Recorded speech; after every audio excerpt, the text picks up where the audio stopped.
Learning topic मैंने start किया है आप लोगों के लिए। सबसे पहला टॉपिक है, बहुत इंपॉर्टेंट टॉपिक है। इसका समझ में आना मतलब आपके बाकी टॉपिक भी आपके बहुत अच्छे से समझ में आ जाएंगे। अधिगम बहुत महत्वपूर्ण टॉपिक है और बहुत अच्छे से इसको आपको कवर करना है। एक एक पॉइंट पे अपन काम करेंगे, एक शब्द पे अपन काम करेंगे। और यहाँ से प्रश्न आते हैं, यदि भी हम पढ़ेंगे लेकिन साथ साथ में हमें ये भी चीज माइंडसेट बना के चलना है कि सर हम ये चीज़ क्यों पढ़ रहे हैं, कैसे पढ़ें, क्योंकि बहुत सारी चीज़ें अनुपयोगी भी होती हैं। मान के चलिए, आप चाहे क्लास की बात करें, चाहे आप किताब की बात करें, कहीं भी हर चीज़ काम की नहीं होती है। तो दिमाग में भी रखना है कि अवांछित चीज़ें कौन सी होती हैं, मुझे क्या नहीं करना है भी पता होना चाहिए और मुझे क्या करना है ये भी मुझे पता होना चाहिए। तो अधिगम क्या है? व्यवहार में होने वाला परिवर्तन क्या होता है? अधिगम। व्यवहार में होने वाला हर परिवर्तन अधिगम नहीं है, व्यवहार में होने वाला स्थायी परिवर्तन अधिगम है। जो चीज आप कभी लाइफ में भूल नहीं पाओगे, वास्तव में उसको अपन अधिगम बोलेंगे। समझ गए ना आप? मैं एक क्लास के रूप में भी कहूंगा कि क्लास आपने ले ली और मेरे से जो चीज सीख के गए ना, मैं 100% कह रहा हूं दोबारा क्लास लेनी नहीं पड़ेगी आपको। अन्यथा आप में से कोई बच्चा कहेगा कि सर मैं दोबारा था और दूसरा बैच ज्वाइन करना चाह रहे हूं। रियल में आप उस समय क्लास में थे नहीं, आपने लर्न नहीं किया। लर्निंग का मतलब यही है कि आप कभी उस चीज को भूलेंगे लाइफ टाइम में नहीं भूलोगे। आप एग्जाम हॉल तक भी जाओगे तो एक एक बात, मेरा एक एक शब्द आपके याद आएगा कि सर ने क्लास में इस समय ये चीज बात कही थी। तो व्यवहार में होने वाला वांछित, अपेक्षित, स्थायी परिवर्तन जो प्रशिक्षण और अनुभव के द्वारा होता है, क्या कहलाता है? अधिगम। व्यवहार में होने वाला वांछित, अपेक्षित, स्थायी परिवर्तन, व्यवहार में होने वाला वांछित, अपेक्षित, स्थायी परिवर्तन जो प्रशिक्षण व अनुभव के द्वारा होता है। व्यवहार में होने वाला वांछित, अपेक्षित, स्थायी परिवर्तन जो प्रशिक्षण व अनुभव के द्वारा होता है। ये लाइन पहली लाइन है जो आपको याद रखनी है। कैसा भी प्रश्न आ जाए आपके दिमाग में ये लाइन होनी चाहिए। मान लो इससे ये पूरी लाइन नहीं है तो इससे जो छोटी वाली है वो कर देना, बट आपको ये चीज समझ बनानी पड़ेगी कि ज्यादा बेस्ट आंसर क्या हो सकता है। ये तो हर जगह समझ बनाते चलो आप कि यार ये नहीं हो तो ये भी हो सकता है, ये नहीं हो तो ये भी मुझे करना है, ये नहीं होगा तो मुझे इस पे जाना है। ये समझ डेवलप करनी है साइकोलॉजी में। उसके बाद मैंने दूसरी चीज आपको ये समझाई कि अधिगम क्या नहीं है। तो सिंपल सी लाइन याद रखना, अधिगम क्या नहीं है? शारीरिक बीमारी की वजह से कोई परिवर्तन हो गया आपके अंतर्गत, वो अधिगम की श्रेणी में शामिल नहीं है। कोई रोग हो गया आपके और उससे जो आपका व्यवहार अचानक से बदला, उसको अपन लर्निंग नहीं बोलेंगे, क्योंकि वो अस्थायी है। थोड़ी देर बाद में आपका बहुत अच्छा हो जाएगा। जब आपके माइग्रेन होता है तो आपका व्यवहार बहुत अलग हो जाता है, अचानक से बदल जाता है। लेकिन जैसे आपका माइग्रेन खत्म हुआ तो आपका व्यवहार वापस चेंज हो जाता है। परिपक्वता को मैं आगे समझाऊंगा आज की क्लास में, आज जो कल की क्लास होगी। ये बड़ा इंपॉर्टेंट कॉन्सेप्ट है। परिपक्वता अधिगम का अनिवार्य कारक है। बिना परिपक्वता के अधिगम नहीं होता है, लेकिन परिपक्वता से होने वाले परिवर्तन को अधिगम की श्रेणी में अपन शामिल नहीं करते। दूसरी चीज आपको याद रखनी है, मूल प्रवृत्तियां ये जन्मजात होती हैं, बेसिक इंस्टिंक्ट बोलते हैं इनको। इनसे जो भी चेंज आपके व्यवहार में होंगे उनको अपन अधिगम की श्रेणी में शामिल नहीं करते हैं। ये इतनी सी बात याद रखना। बाकी जो भी परिवर्तन होते हैं वो अधिगम है। तो बीमारी की वजह से होने वाला परिवर्तन, परिपक्वता की वजह से होने वाला परिवर्तन और मूल प्रवृत्ति की वजह से होने वाले परिवर्तन को हम अधिगम की श्रेणी में शामिल नहीं करेंगे। ये मैंने कल आपको क्लास में समझाया था। इसके साथ अर्थ पूरा हो गया। यद्यपि ये बेसिक सी बात 2 लाइनों में बताई, लेकिन अर्थ पूरा हुआ नहीं है। जब अधिगम की मैं प्रकृति, विशेषता और प्रभावित करने वाले कारक पूरे आपको समझाऊंगा, तब आप खुद फील करोगे कि सर मुझे अधिगम का मतलब समझ में आ गया। अभी तो कुछ नहीं बताया मैंने आपको, एक साधारण सी बात बताई। अधिगम का मतलब ये होता है व्यवहार में होने वाला वांछित, अपेक्षित, स्थायी परिवर्तन जो प्रशिक्षण अनुभव से होता है। लेकिन जब मैं इसकी पूरी नेचर समझाऊंगा कि यहां से ऐसे प्रश्न आता है, अधिगम के अर्थ के संबंध में कौन सा कथन गलत है, कौन सा कथन असत्य है, कौन सी विशेषता नहीं है, उससे आपका कॉन्फिडेंट बढ़ जाएगा। आप खुद अपने आप में फील करोगे कि यार अधिगम का मतलब ये होता है सर, अधिगम जहां आएगा मुझे ये करना है, ये नहीं करना है। तो पूरी चीजें जब क्लियर होंगी, जब पूरा टॉपिक आप कंप्लीटली पढ़ लोगे, तब आपका कॉन्फिडेंस सातवें आसमान पे होगा कि अधिगम की मुझे ऐसी कोई चीज नहीं है जो समझ में नहीं आई है। तो धीरे धीरे चीजें समझ में आ जाएंगी। यदि अभी नहीं भी आ रही हैं तो पेशेंट रखिएगा, हर चीज समझ में आएगी। उसके बाद मैंने अधिगम के दृष्टिकोण बताया आपको। दृष्टिकोण का मतलब होता है अलग अलग विचारधाराएं हैं। उन्होंने अधिगम के अर्थ को समझने के लिए कुछ अपने वाक्य दिए हैं, सेंटेंस दिए हैं। ये विचारधाराएं मैं आपको इस टॉपिक में भी पढ़ाऊंगा। और एक बेसिक टॉपिक आपका आएगा एजुकेशनल साइकोलॉजी, शिक्षा मनोविज्ञान क्या है, शिक्षा मनोविज्ञान की प्रकृति क्या है, शिक्षा मनोविज्ञान का स्कोप क्या है, शिक्षा मनोविज्ञान की उपयोगिता क्या है और शिक्षा मनोविज्ञान की विधियां क्या है। वो बहुत बेसिक टॉपिक है, इसलिए मैंने शुरुआत में उससे नहीं करता हूं, क्योंकि वो आपको ऐसा लगेगा यार साइकोलॉजी ये थोड़ी है। ये टॉपिक समझने के बाद वो आपको टॉपिक बहुत आसान लगेगा कि एजुकेशनल साइकोलॉजी तो बहुत साधारण सा टॉपिक है, कुछ भी नहीं है। क्योंकि इससे आपका इंटरेस्ट क्रिएट होगा मनोविज्ञान के प्रति, और जिसको कठिनाई है उससे आपको लगेगा यार ये टॉपिक समझ में आ सकता है तो बाकी भी समझ में आ सकते हैं। इसलिए मैं शुरुआत हमेशा इस टॉपिक लर्निंग से करता हूँ, ताकि एक समझ बेस बन जाए, भूमिका बन जाए। और ये मैं हमेशा आपको इसलिए बोलता हूँ कि आप जब सब्जेक्ट भी पढ़ें तो आप शुरुआत जो है वो 11th और 12th की एनसीईआरटी से ज़रूर करें। वहाँ से जो विषय के प्रति आपका कॉन्फिडेंस क्रिएट होगा, वो स्कूल व्याख्याता आप बनना चाहते हैं, सेकंड के टीचर बनना चाहते हैं, तो 9वीं 10वीं की आपकी जो किताब है वो जरूर देखें। क्योंकि चीज़ें जब जोड़ोगे ना कि कौन सा ऐसा टॉपिक है जो आधार रूप में काम करता है, चीज़ों को रिलेवेंट करने से चीज़ें बड़ी आसान हो जाती हैं। वरना तो आपको हर चीज़ कठिन सी लगेगी यार ये चीज़ कैसे, ये चीज़ कैसे है। तो दृष्टिकोण में मैंने आपको लगभग 5 दृष्टिकोण पढ़ा दिए होंगे। पढ़ाए थे 5 दृष्टिकोण, 4 पढ़ाए। पहला मैंने आपको बताया था व्यवहारवादी दृष्टिकोण।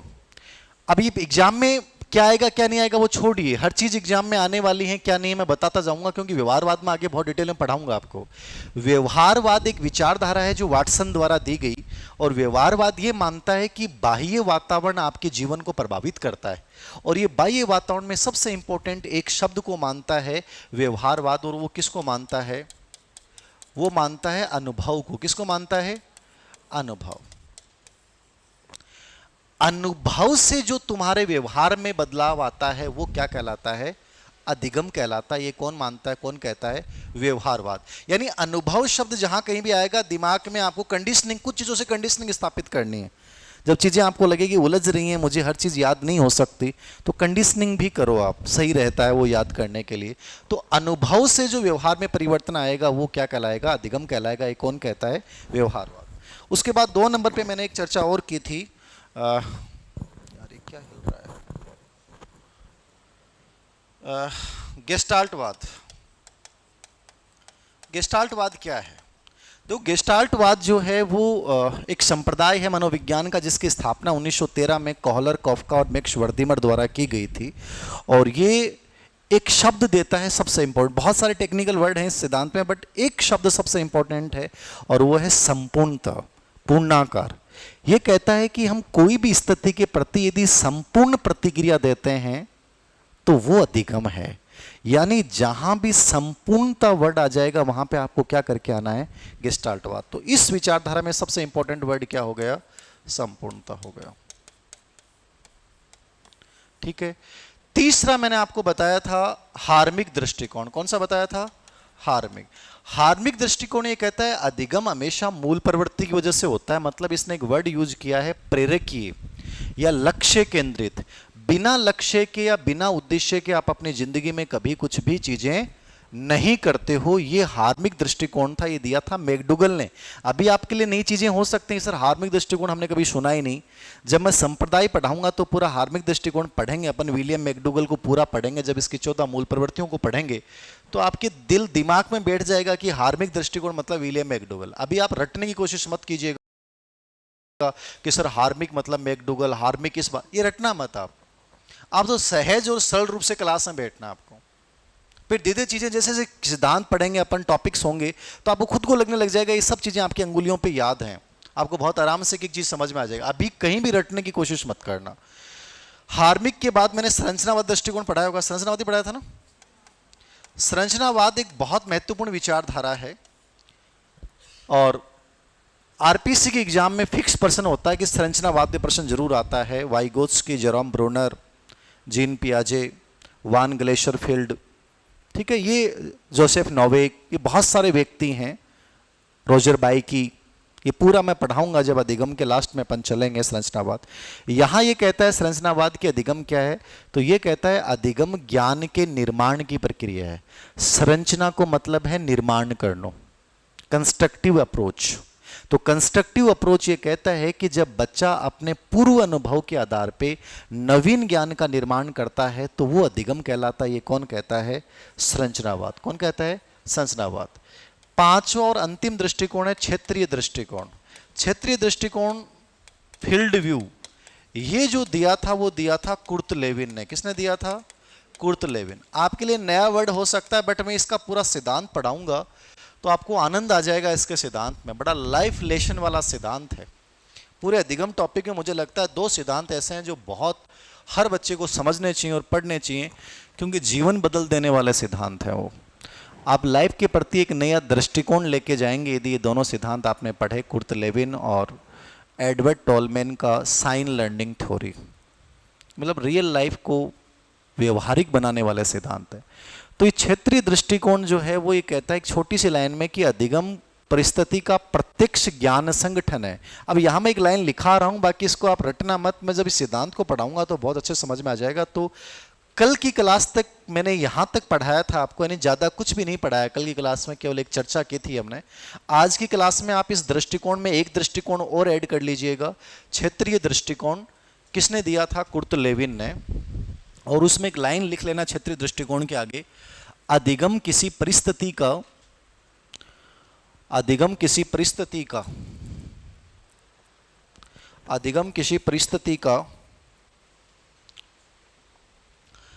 प्रत्यक्ष ज्ञान संगठन है। किसी परिस्थिति का प्रत्यक्ष ज्ञान संगठन है। यार ये थोड़ा सा ढीला है, इसकी जगह थोड़ा सा टाइट वाला, जैसे देखिए नीचे आ रहा है बार बार, देखना यदि हो तो। अधिगम किसी परिस्थिति का प्रत्यक्ष ज्ञान संगठन है। लिख लिया? कोई डाउट है किसी को? यहां तक की क्लास मैंने कल की क्लास में ली, यानी कल कुछ नहीं पढ़ाया है। आपने मेरे दर्शन किए और मैंने आपके दर्शन किए। तो केवल दर्शन लाभ उद्देश्य था, कुछ बेसिक सी प्रैक्टिकल बातें थी। क्या सीखा आपने, क्या परिवर्तन किया आपने दैनिक दिनचर्या में, वो बातें सुनने के बाद, या जैसे गए थे वैसे मुंह उठा के आज आ गए, ये मैं नहीं जानता। जो भी किया, क्या नहीं किया, क्या नया एटीट्यूड बना, नहीं बना, जैसे थे वैसे ही आज हैं, वो तो आप जानो। आज की क्लास में यहां से स्टार्ट करता हूं। अधिगम की परिभाषा पढ़ा रहा हूं मैं आपको, डेफिनेशन ऑफ लर्निंग।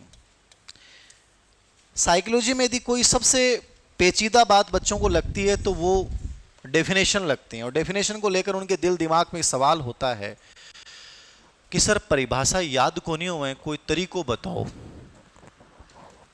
इस धरती पर कोई ऐसा तरीका कौन जगह था सक्सेसफुल बना सके थारा अलावा? कोई कैप्सूल को नहीं, कोई दवाई को नहीं। समझ रहे हो आप? हो सकता है भविष्य में बन जाए, फिलहाल तो नहीं है। डेफिनेशन याद करने का कोई तरीका नहीं है। मैं फिर कह रहा हूं, एक सिंपल सा एक लॉजिक आप ही लगा सकते हो परिभाषाओं में। आरपीसी का एग्जाम पैटर्न यदि आपने किसने थोड़ा बहुत समझने की कोशिश की हो, मुझे लगता है कि आरपीसी के एग्जाम की प्रिपरेशन करना ज़्यादा आसान है बजाय कि अधीनस्थ सेवा चयन बोर्ड के एग्जाम की प्रिपरेशन करना। ये मेरा व्यक्तिगत व्यू है कि कोई बच्चे के सामने 2 चॉइस हों कि वो यदि उसने पीजी कर रखी है और वो फर्स्ट ग्रेड या थर्ड ग्रेड में से चुने, तो मेरी बेबाक राय होगी कि उसको फर्स्ट ग्रेड करना चाहिए। यदि वो सेकंड ग्रेड एलिजिबल है और थर्ड ग्रेड में एलिजिबल है तो उसको सेकंड ग्रेड की तरफ जाना चाहिए। उसके पास ऑप्शन नहीं है तो फिर उसको थर्ड ग्रेड की तरफ जाना चाहिए। ग्रेड थर्ड मैं डरा नहीं रहा, बट ग्रेड थर्ड एग्जाम ऐसी है, जितनी छोटी एग्जाम होगी उसकी जटिलता उतनी बड़ी होती है। जितनी बड़ी परीक्षा होती है उसमें सिलेक्शन उतना ही आसान होता है। ये मान के चलना है इस चीज को, क्योंकि वहां तक एटीट्यूड बदलने लग जाता है। आप लोगों के मामले देखो, ग्रेड थर्ड की वैकेंसी आ गई 30,000, तो ये मान के चलना बहुसंख्यक जनता ग्रेड थर्ड की तैयारी करेगी। ग्रेड फर्स्ट की वैकेंसी आई 4,4500, तो कंपटीशन 20% ही बचेगा।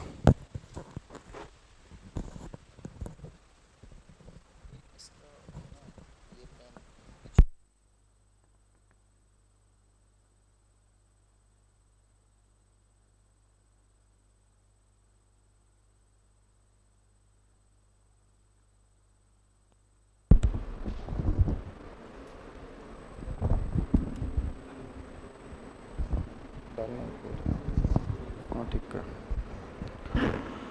हाँ, तो मैं क्या कह रहा था, grade first, grade second, grade third, हम हमेशा संख्या से प्रभावित होने वाले लोग हैं, जबकि संख्या से कभी प्रभावित नहीं होना चाहिए। हमेशा आपका उसके प्रति ये होना चाहिए कि यार हाँ, मैं इसके लिए योग्य हूँ, मेरे अंदर से इंट्यूशन ये आ रहा है कि मैं बहुत अच्छे से इसकी तैयारी कर सकता हूँ, तो आपको उसकी करनी चाहिए। फिर ये कभी मत सोचा करो कि सर के मायने पोस्ट बहुत कम आ गई, मेरे विषय के मायने तो 50 ही पोस्ट आऊँ। फिजिक्स का मायने स्कूल व्याख्याता बनना सबसे आसान मानूँ मैं। अब तो थोड़ा कंपटीशन बढ़ा है, बाकी कुछ साल पहले की तो स्थितियाँ ये थी कि अब मेरे बैच, पर्सनल बैच में मान लो 30 बच्चियाँ फिजिक्स की आई, तो एक भी बच्ची को को नहीं फीडबैक आता कि सर मेरा सिलेक्शन को नहीं हुआ, जबकि पोस्टें सबसे कम है। ठीक है, विषय बहुत हार्ड है, लेकिन विषय जितना हार्ड होगा सिलेक्शन उतना ही क्या होता है, आसान होता है। इतिहास विषय में लड़कियों का स्कूल व्याख्याता बनना ज़्यादा आसान है, पॉलिटी में उतना आसान नहीं होता। क्यों? क्योंकि इतिहास लड़कियां लेती नहीं है, उनका नजरिया होता है इतिहास रटना और सब्जेक्ट और बारो बड़ो बड़ो सब्जेक्ट मारो कौन पढ़ जाओ,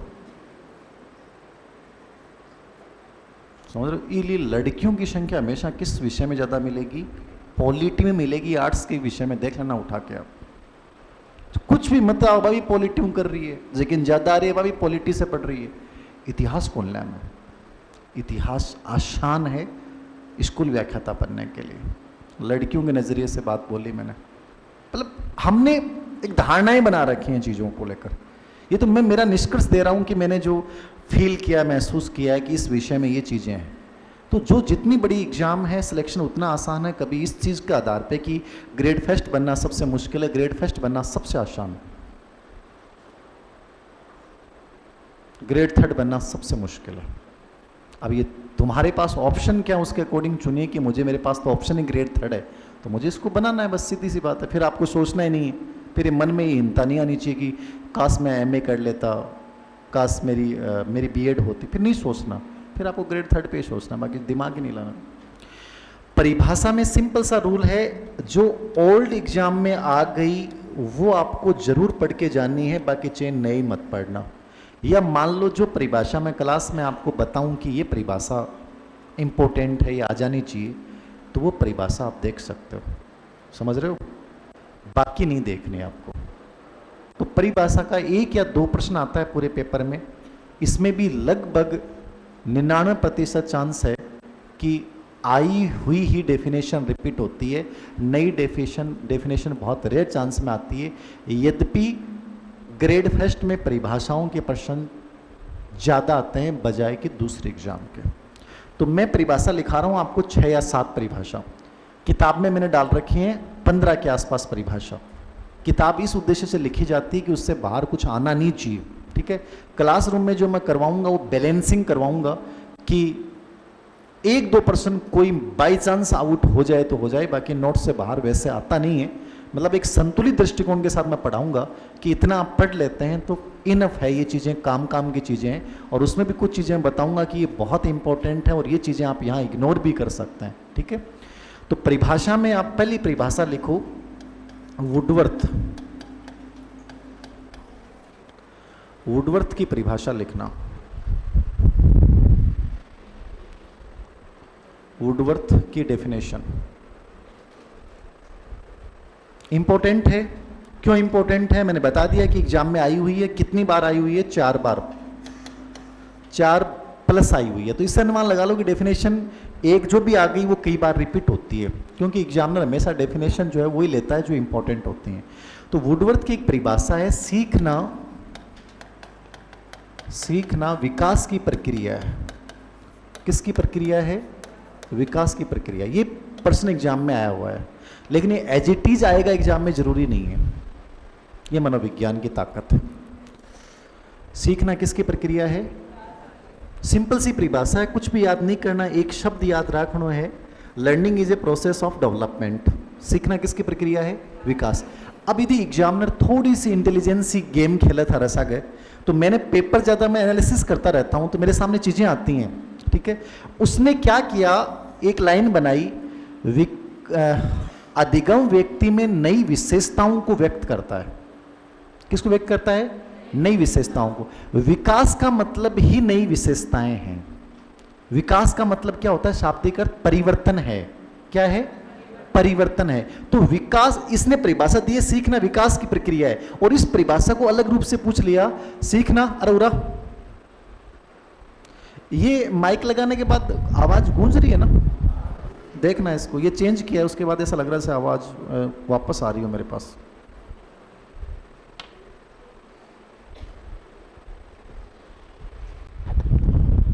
hello hello hello hello hello hello, कौन सी लाइट? ये तो आएगी यार। अच्छा, इस पे दिख नहीं रहा है, ये रंग कलर चेंज कर दूंगा मैं इसके बाद। ये पेन सही नहीं था, अभी भी आवाज गूंज रही है यार। या तो फिर मैं वही माइक लगा लूंगा, कोई दिक्कत नहीं। वो हिल रहा था यहाँ से ना। हाँ, पहले वाला सही था, इससे तो बस मेरे को पकड़ना पड़ता है बस थोड़ा सा। एक तो मेरे हाथ काम गुन कर रहे हो, फिर माइक पकड़ना पड़ा है। सीखना क्या है? विकास की प्रक्रिया। इसको वाइट चेंज कर देता हूं, दिखेगा आपको।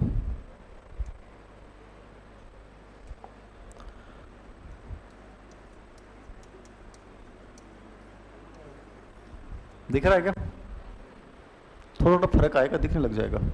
लाइट का चक्कर ये हो रहा है, शायद ये रिकॉर्डिंग कर रहे हैं ना इस बैच को। पिछले बैच का रिकॉर्ड नहीं किया, तो आप में से कई बच्चों ने कहा कि मैं बीच में सर आ नहीं पाया, तो अब मैं क्या करां। तो इसलिए मैं चाह रहा हूँ कि एक बैच को मैं बहुत अच्छे से रिकॉर्ड कर लूँ, व्यवस्थित कर लूँ, तो ज़्यादा बेटर रहता है।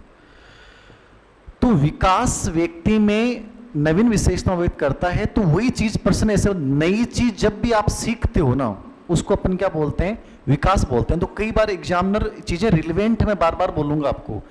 अधिगम समझ में आ गया, तो जब मैं विकास पढ़ाऊंगा तो आपको विकास ऐसा लगेगा यार थोड़ा सा पढ़ा हुआ है पहले का, क्योंकि अधिगम और विकास में इंटररिलेशनशिप है, परस्पर संबंधित है। तो चीजें जो अधिगम में पढ़ रहे हैं उनमें से बहुत सारी चीजें अपन किस में पढ़ेंगे?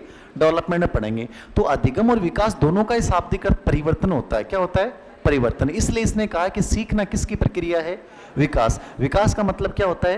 परिवर्तन। जो भी नई चीजें आपके व्यवहार में आ रही हैं, इसका मतलब आप लर्न कर रहे हो। क्या कर रहे हो? आप लर्न कर रहे हो। तो इसको लिख लिया, सीखना विकास की प्रक्रिया है, और विकास का मतलब क्या है? परिवर्तन। साइड में लिख लिया करो, चाहे आपको ऐसा लगे ना, साथ साथ में चीजें मेंटेन कर लिया करो। विकास का मतलब परिवर्तन होता है, नई विशेषताएं सीखना होता है।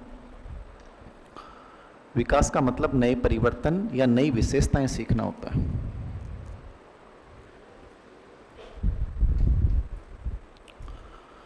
दो नंबर पे गेट्स व अन्य।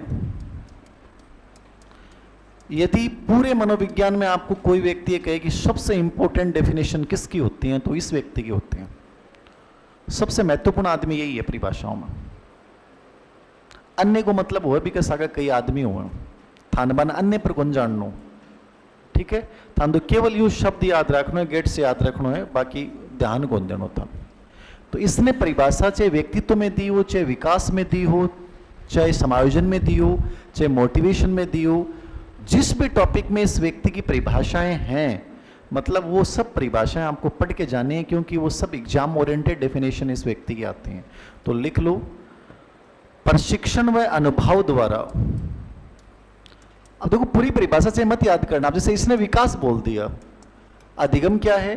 विकास है, ठीक है। अब इसने दो शब्द दे दिए, प्रशिक्षण व अनुभव द्वारा।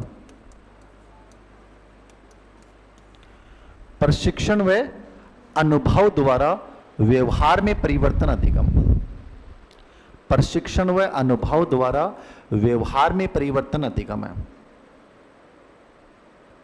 प्रशिक्षण व अनुभव द्वारा व्यवहार में परिवर्तन क्या है? अधिगम। किसने कहा है? गेट्सवन। दो वर्ड याद रखने। प्रशिक्षण जानते हैं ना आप? ट्रेनिंग। आप लोगों ने सबने बीएड, एक ट्रेनिंग थी आपकी, यद्यपि आपने ट्रेनिंग की नहीं है, फर्जीवाड़े में की आपने सबने बीएड। सही कह रहा हूं, गलत कह रहा हूं? एकदम सही कह रहा हूं, वेरी गुड। तो ट्रेनिंग का मतलब होता है वहां बहुत गजब का डिसिप्लिन होता है, आपको उस डिसिप्लिन को जीना पड़ता है। जैसे मेरी बीएड थी, वो डिसिप्लिन वाली बीएड थी। हमारी सुबह 10 से 4 वाली बीएड थी, जहां हमने हर चीज़ किया है, हर स्किल को सीखा है, पूरे सिलेबस को हमने क्लासरूम में पढ़ा है, फिर उसको अप्लाई किया है, तो टीचिंग मेथड वगैरह ज़्यादा स्ट्रॉन्ग है मेरे आपकी बजाय। तो मैंने जब बीएड कॉलेज में पढ़ाया 2 साल प्राइवेट, जब स्ट्रगल टाइम था, तो मुझे कभी जोर नहीं आया पढ़ाने में साइकोलॉजी को, इन सब को, क्योंकि वो चीज़ें बहुत अच्छे से पढ़ी हुई थी और बहुत अच्छे लोगों से पढ़ी हुई थी। तो ट्रेनिंग का मतलब होता है जहां आपको एक डिसिप्लिन में जीवन जीना से पड़ता है और वहां उन चीज़ों को आपको रियल में आपको स्किल्ड बनना पड़ता है, कौशल आपको वहां अर्जित करना होता है। तो प्रशिक्षण शब्द किसी की परिभाषा में नहीं आएगा, आपको किस दिमाग में रखना गेट्स, तो ये इससे कंडीशनिंग कर लेना कि ये जहां कहीं भी आएगा वहां क्या करना है आपको। तीसरी परिभाषा स्किनर, ये सब आई हुई लिखा रहा हूं, जैसे ये सबसे इंपॉर्टेंट है, ये 15 बार आ गई, 15 प्लस आई हुई है, तो ये सबसे इंपॉर्टेंट हो गई। स्किनर क्या कहता है? स्किनर ने क्या कहा है बताओ, क्या कहा? व्यवहार में उत्तरोत्तर सामंजस्य की प्रक्रिया। अब देखो पूरे भाषा में मत जाना आप, सामंजस्य को मतलब एडजस्टमेंट, समायोजन। समायोजन टॉपिक पढ़ाऊंगा तो मैं एक परिभाषा लिखाऊंगा, समायोजन ही अधिगम है, ठीक है, अधिगम ही समायोजन है। तो वही चीज वही कह रहा है, ये आदमी घुमा रहा है बस, ठीक है। तो ये कह रहा है व्यवहार में उत्तरोत्तर सामंजस्य, उत्तरोत्तर समझ रहे हो, धीरे धीरे। आप मान लो पहली बार क्लास में आए और पहली बार आप मेरे से मिले, तो आपको पता नहीं था, किसी ने कहा कि यार सर ने बैच स्टार्ट किया है, चलो पढ़ लेते हैं, ठीक है, साइकोलॉजी साथ साथ में हो जाए, कम से कम एक टेंशन तो दूर करें, जयपुर में आए हैं तो फर्स्ट दिन आपको हो सकता है इतना अच्छा नहीं लगा हो, आप सेकंड डे आए तो आपको और अच्छा लगे, ठीक है, थर्ड डे और अच्छा लगेगा। ये थोड़ा सा गूंज रहा है, पहले ये लगाया था मैंने, ये इसकी एक प्रॉब्लम थी, हिल रहा है थोड़ा सा, यहाँ से निकल रहा है, बाकी आवाज़ इसकी अच्छी आ रही थी। ये लगा दे, नहीं तो फिर एक दो ये नए मंगा लो ना, ये सिर्फ आई नहीं रहे अभी मार्केट में वाले थे। अच्छा, ये वाले अब मेरे क्या पहले बाल थे खूब सारे यहाँ पे, अब 2-3 दिन पहले मैंने बाल करवा लिए।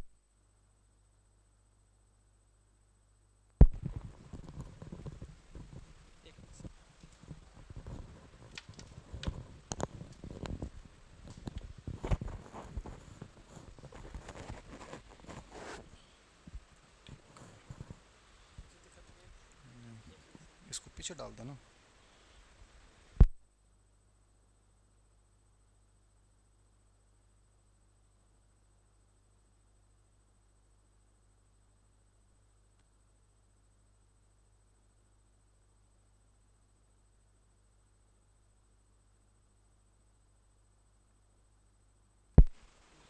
ठीक, अब देखना एक बार। हेलो हेलो, सही आ रही है आवाज़? बहुत फर्क आ रहा ना, उससे तो ऐसा लग रहा था जैसे कोई। तो स्किनर ने कहा है कि व्यवहार में उत्तरोत्तर सामंजस्य की प्रक्रिया क्या है। उत्तरोत्तर सामंजस्य मतलब प्रतिदिन जो आप बहुत अच्छा फील करने लग जाओगे कि यार मुझे अच्छा लग रहा है। पहले दिन आपका कोई नए रूम लिया जयपुर में आवा तो असहजता फील हो आप कि यार कहाँ आ गए इतने सारे बच्चे, और कोई बड़ी कोचिंग ज्वाइन कर ले तो भाई दिमाग खराब हो जाए, जनता बड़े भरी पड़ी रहे, ठीक है, ठीक है। और उनमें से कोई बच्चों कर दे कि मैं तो दूसरी बार रिविजन कर रहा हूँ, जना तो जमा ही दिमाग खराब हो जाए। अरे एक जनों कहते कि पिछली बार मैं तो 1 नंबर और रेडी हूँ, बस यहाँ अटकेडी हूँ, जना और दिमाग खराब हो जाए, तो अटकेडी बच रही है, बस आपा तो पहली बार ही पढ़ रहे हैं। तो फिर धीरे धीरे आदमी को पता चलता है कि यार टेस्ट हुआ, उसमें मेरी रैंक अच्छी आ रही है, जो अटके हुए हैं उनसे भी ठीक आ रहा हूँ, तो धीरे धीरे उसको अच्छा फील आने लग जाता है। तो गेम सच में सामंजस्य की बहुत बड़ा योगदान है। सामंजस्य नहीं होता है तो आप कितने इंटेलिजेंट हो सब कुछ खो दोगे, और एडजस्टमेंट आपका अच्छा होने लग जाता है तो फिर आप हर चीज़ें गेन कर जाओगे। तो लिख लो, व्यवहार में उत्तरोत्तर सामंजस्य की प्रक्रिया। बस एक वर्ड याद रखना था, व्यवहार में उत्तरोत्तर सामंजस्य की प्रक्रिया। व्यवहार में उत्तरोत्तर सामंजस्य की प्रक्रिया क्या है? अधिगम है। व्यवहार में उत्तरोत्तर सामंजस्य की प्रक्रिया क्या है? अधिगम। किसने कहा है? स्किनर। अब देखो परिभाषाएं एक अलग चीज है, गेम मतलब बहुत बार लैंग्वेज चेंज हो जाती है। इस परिभाषा को एग्जामिनर ऐसे भी पूछ सकता है, व्यवहार के अर्जन में उन्नति की प्रक्रिया ही अधिगम है। अब आप जब साइकोलॉजी के टर्म्स पढ़ोगे तो आपको धीरे धीरे समझ में आएगा समायोजन का मतलब एक प्रकार से प्रोग्रेस है। जब मैं एडजस्टमेंट टॉपिक आपको पढ़ाऊंगा, मैंने कहा कोरिलेशन है पूरा मनोविज्ञान। आपने एक टॉपिक ढंग से समझ लिया तो आप याद रखना दूसरे टॉपिक आपके बहुत आसान हो जाएंगे। समायोजन की नेचर पढ़ाऊंगा तो मैं समायोजन में लिखाऊंगा समायोजन एक उपलब्धि है, समायोजन एक उन्नति है। अब उसी से रिलेवेंट करके इसने परिभाषा को चेंज कर लिया। दोनों परिभाषा एग्जाम में आई हुई हैं, एक ही आदमी की, बस इसी को चेंज किया है। व्यवहार के अर्जन में उन्नति की प्रक्रिया, आप व्यवहार को सीख रहे हो और वहां प्रोग्रेस कर रहे हो, मतलब एडजस्टमेंट कर रहे हो, तो वो क्या है? अधिगम है। किसने कहा है? बस इसी परिभाषा को इसने क्या कर दिया? चेंज। तो अथवा लगा के लिख लेना साथ में ताकि दिक्कत नहीं आए। व्यवहार के अर्जन में, व्यवहार के अर्जन में उन्नति की प्रक्रिया, व्यवहार के अर्जन में उन्नति की प्रक्रिया क्या है? अधिगम है। ये किसने कहा है? स्किनर। हर आदमी हर टॉपिक में इंपॉर्टेंट हो। एक चीज और याद रखियो, अब यहां मैं परिभाषा लिखा रहा हूं तो ये अधिगम टॉपिक बड़ा टॉपिक है, इसलिए आपको 6 परिभाषाएं 7 परिभाषाएं लिखा रहा हूं। समायोजन में एक आदमी इंपॉर्टेंट हो जाएगा, गेट्स वन ने। शिक्षा मनोविज्ञान वाले टॉपिक में सबसे इंपॉर्टेंट ये स्किनर है। मतलब ये चीजें कंडीशनिंग हो जाती हैं, एग्जामिनर की भी, पेपर सेटर की भी कंडीशनिंग होती है। किस टॉपिक में किसकी परिभाषा सबसे ज्यादा आती है? ठीक है, विकास टॉपिक में एक महिला बाल मनोवैज्ञानिक है एलिजाबेथ हर्लोक, उसकी परिभाषाएं सबसे ज्यादा आती हैं। हर टॉपिक का अपना एक पैटर्न होता है, बस समझना पड़ता है। वरना आप ये सोच के देखो कि मेरे जैसा कमजोर आईक्यू वाला आदमी स्कूल व्याख्याता, कॉलेज व्याख्याता और ये सब कैसे बन गया और रैंक के साथ बन गया? आपको इसे आश्चर्य नहीं होता, सरप्राइज नहीं होता? क्या रे कमजोर आईक्यू वाला आदमी कैसे बना? पैटर्न समझो हमेशा। इंटेलिजेंस यही है। मूर्खों की तरह पढ़ना बंद कर दो आप चीजों को। चीजें बहुत आसान है और गवर्नमेंट जॉब लगना सबसे आसान मानता हूं। सबसे मुश्किल है प्राइवेट जॉब लगना, क्योंकि वहां आपको बेस्ट क्वालिटी देनी है। आपको 8 घंटे काम करना है, मतलब 8 घंटे पूरा डेडिकेशन चाहिए। आपकी आंख यूं नहीं हो सकती ऐसे, ठीक है? आपकी छोटी सी गलती पे आपको डायरेक्ट ये लेटर दिया जाएगा कि आप कल कहीं दूसरा काम ढूंढ लीजिएगा। आपका 5 मिनट सोने का मन कर रहा है, नहीं है साहब छूट 5 मिनट सोने की। आपके घर में बहुत अर्जेंट वर्क है तो भी आपको सेक्रीफाइस करना पड़ेगा। तो सबसे मुश्किल इस धरती पे कोई काम है तो मैं तो मानता हूं गवर्नमेंट जॉब है, प्राइवेट जॉब है। सबसे आसान है प्राइवेट जॉब, ये आपका गवर्नमेंट जॉब बहुत आसान है। अब आपको ही लगता है कि सबसे मुश्किल गवर्नमेंट जॉब है सर। आप एक कंपेयर करना, एक टेस्ट लेना, आज जयपुर में आपके अगल बगल के साथी जो कोचिंग वोचिंग कर रहे हैं, उनसे पूछना पढ़ने के तरीके क्या हैं तुम्हारे। उनसे तुम्हें आइडिया लग जाएगा कि मैं उनसे एडवांस कैसे हो सकता हूं। मैंने कल टेस्ट का आपको बताया, देखना आपको कोई बच्चा फॉलो नहीं करेगा। आपको ये सोच लेना कि लगभग जनता फिर वही है, लगभग जनता वही है जो जैसा वो पढ़ा रहा है वैसे पढ़ रहे हैं। खुद का आपका इनोवेशन कुछ भी नहीं है। इसलिए आप ये मत मानना कि इतने फॉर्म भरे जाते हैं तो कंपटीशन बढ़ा है। मैं फिर कह रहा हूं सबसे आसान है गवर्नमेंट जॉब लगना। सबसे कमजोर जगह बच्चा थारा आसपास के समाज में जठे भी वैसे गवर्नमेंट जॉब लगे, ये मान के चलना आप। सबसे इंटेलिजेंट लोग होते हैं प्राइवेट सेक्टर में। तो इससे इसलिए धारणा मजबूत बना लेना कि मैं यदि कमजोर हूं तो मेरा गवर्नमेंट में लागने का चांस कहीं ज्यादा बढ़िया है। बस थोड़ा सा पैटर्न समझना है, क्लिक करना है जिन चीजों को, बस बाकी अनावश्यक चीजों से बचना है। 4 नंबर पे लिखो आप गिलफोर्ड। ये सब एक बार ही आई है इकोनॉमिक्स ग्रेड फेस्ट में, सिर्फ एक बार। कोई बच्चा है जो इकोनॉमिक्स ग्रेड फेस्ट से प्रिपरेशन कर रहा है? कोई बच्चा? एक बच्ची है, बहुत बढ़िया। गिलफोर्ड, गिलफोर्ड ने एक डेफिनेशन दी है बहुत इजी सी, मतलब फील किया करो, इमेजिनेशन कर लिया करो, परिभाषा याद हो जाएगी। फील कर लिया करो, इमेज बना लिया करो साथ साथ में। इसने एक लाइन बोली है, व्यवहार के कारण, किसके कारण?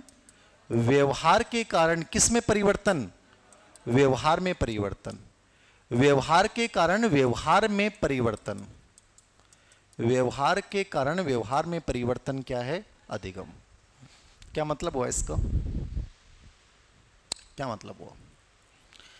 मतलब व्यवहार व्यवहार को बदलता है। बहुत सिंपल सी चीज। कौन बदलता है? व्यवहार व्यवहार को बदल देगा। इसलिए मैंने कल भी एक बात बोली थी, आप और कुछ मत चुनना। जयपुर में आए हो तो पहली चीज आप अपने एक अच्छे साथी को चुनना। किसको चुनना? अच्छे साथी को, रूममेट को, जिसके साथ आप सबसे अधिक टाइम स्पेंड करते हो, क्योंकि उसका व्यवहार आपके व्यवहार को बदल देगा। यदि वो चिड़चिड़ा है, वो फ्रस्ट्रेशन युक्त है, तो तुम भी वैसा बनना धीरे धीरे क्या हो जाओगे? स्वाभाविक है। आप देखना, कभी आप किसी आदमी को नमस्कार करते हो तो उसके चेहरे पे आता है हाँ नमस्ते। उसने मुस्कुराहट के साथ आपके नमस्कार का जवाब दिया, आप में कितनी पॉजिटिविटी आती है, तुम फील करके देख लो। तुमने किसी को नमस्कार किया, उसने हाँ ठीक है, तो आपको लगे, आपको उससे रिग्रेट फील होगा, यार मैंने किया ही क्यों, यार मैंने किया ही क्यों। आपके रूममेट की तबीयत खराब थी और आपने कहा कि मैं तुम्हें चाय बना ला दूं, और तुमने चाय बनाई बढ़िया सी, और वो इतने खुश होके कहा यार थैंक यू यार, मुझे मतलब तुमने परिवार वाला एहसास दिया है। उसने इतनी पॉजिटिविटी से तुम्हारे साथ 1 मिनट बात की, तुम इतना अच्छा फील करोगे। तुम्हारा 5 मिनट लगे ना, अरे 10 मिनट लगे ना, वो तुम्हें पूरे दिन के लिए एनर्जेटिक बना दी। कभी मत सोचा करो कि मैंने 10 मिनट चाय बनाई, मैं टाइम क्यों खराब करूं। छोटी छोटी चीजें जिंदगी को बहुत बड़ा बना देती हैं।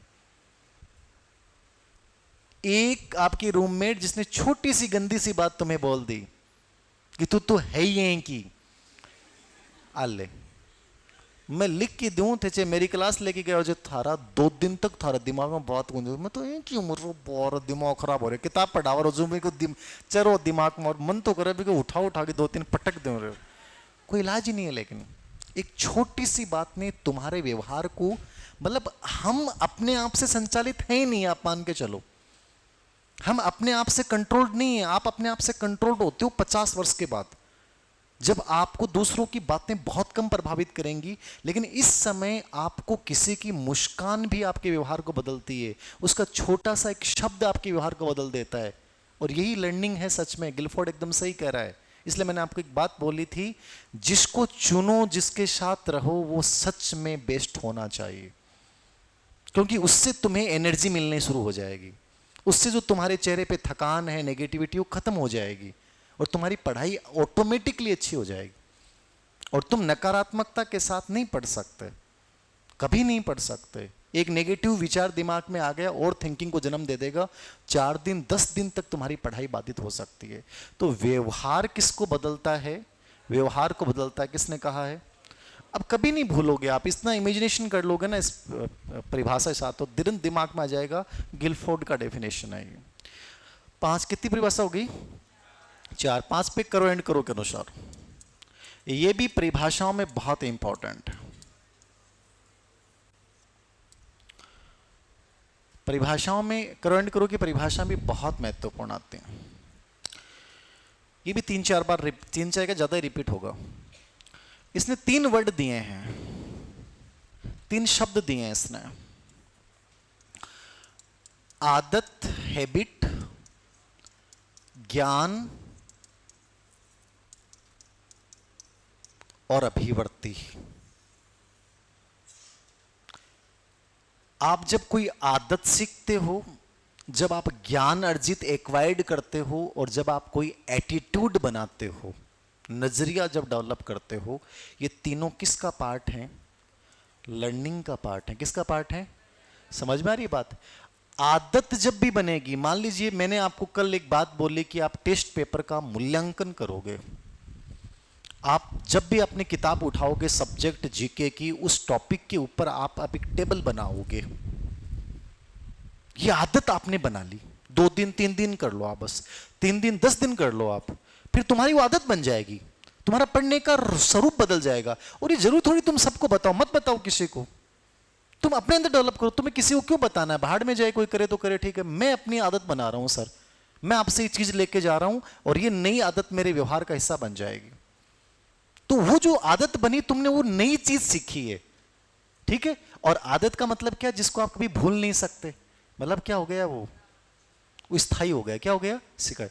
तो ये कहता है आदत, ज्ञान का मतलब जानते हैं, सूचनाएं हैं, इंफॉर्मेशन है, ठीक है। कोई भी संज्ञानात्मक जो भी क्रिया आप कर रहे हो, ठीक है, कोई चीज को आप याद कर रहे हो, सब ज्ञान का हिस्सा है। अभिवर्ती क्या है आपका?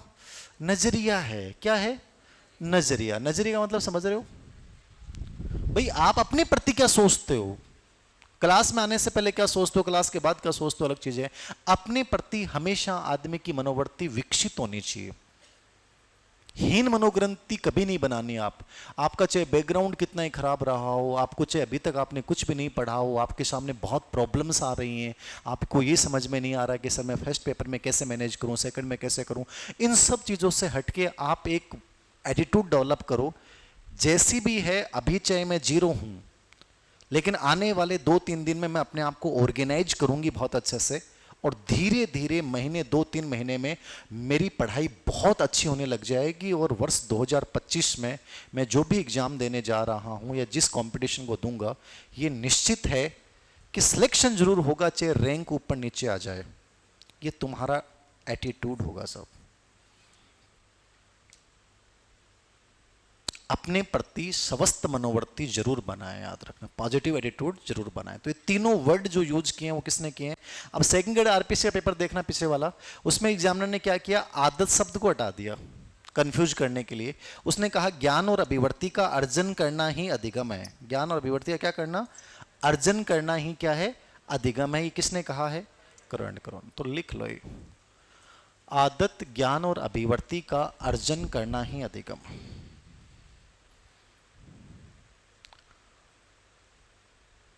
आदत, ज्ञान और अभिवर्ती का अर्जन करना ही क्या है? अधिगम। किसने कहा है? करो ना। कितनी परिभाषा हो गई? 5। ये पांचों तो बहुत महत्वपूर्ण परिभाषाएं, आपको सभी बच्चों को याद करनी ही करनी है ना। 6 और 7 नंबर पे लिखा रहा हूं। 6 नंबर वाली एक बार आई हुई है तो आप इसको देख भी सकते हैं, छोड़ भी सकते हैं, पिल के अनुसार। तो ये आप देख लेना, एक बार ही आई है, सिर्फ 1 बार। तो आपकी मर्जी है, देखो तो देख लेना, छोड़ो तो छोड़ देना।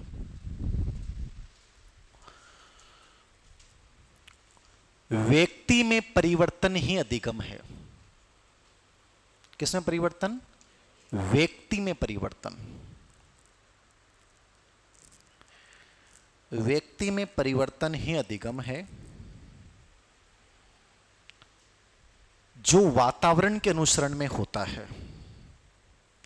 व्यक्ति में परिवर्तन ही अधिगम है, जो किसके अनुसरण में होता है? वातावरण के अनुसरण में।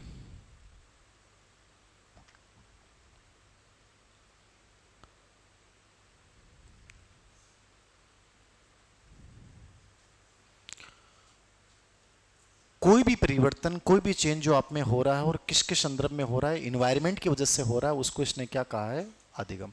तो ये 6 तो आई हुई हैं। 7 भी मैं मेरे अकॉर्डिंग लिखा रहा हूं, मुझे लगता है कि पढ़ लेना है मॉर्गन वर्किंग के अनुसार।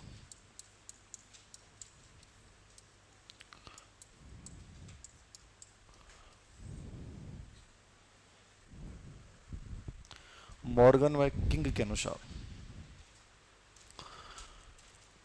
व्यवहार में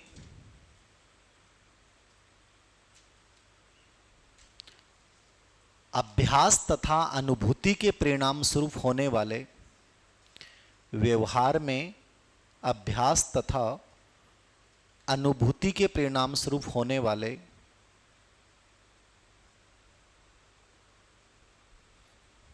वाले स्थायी परिवर्तन,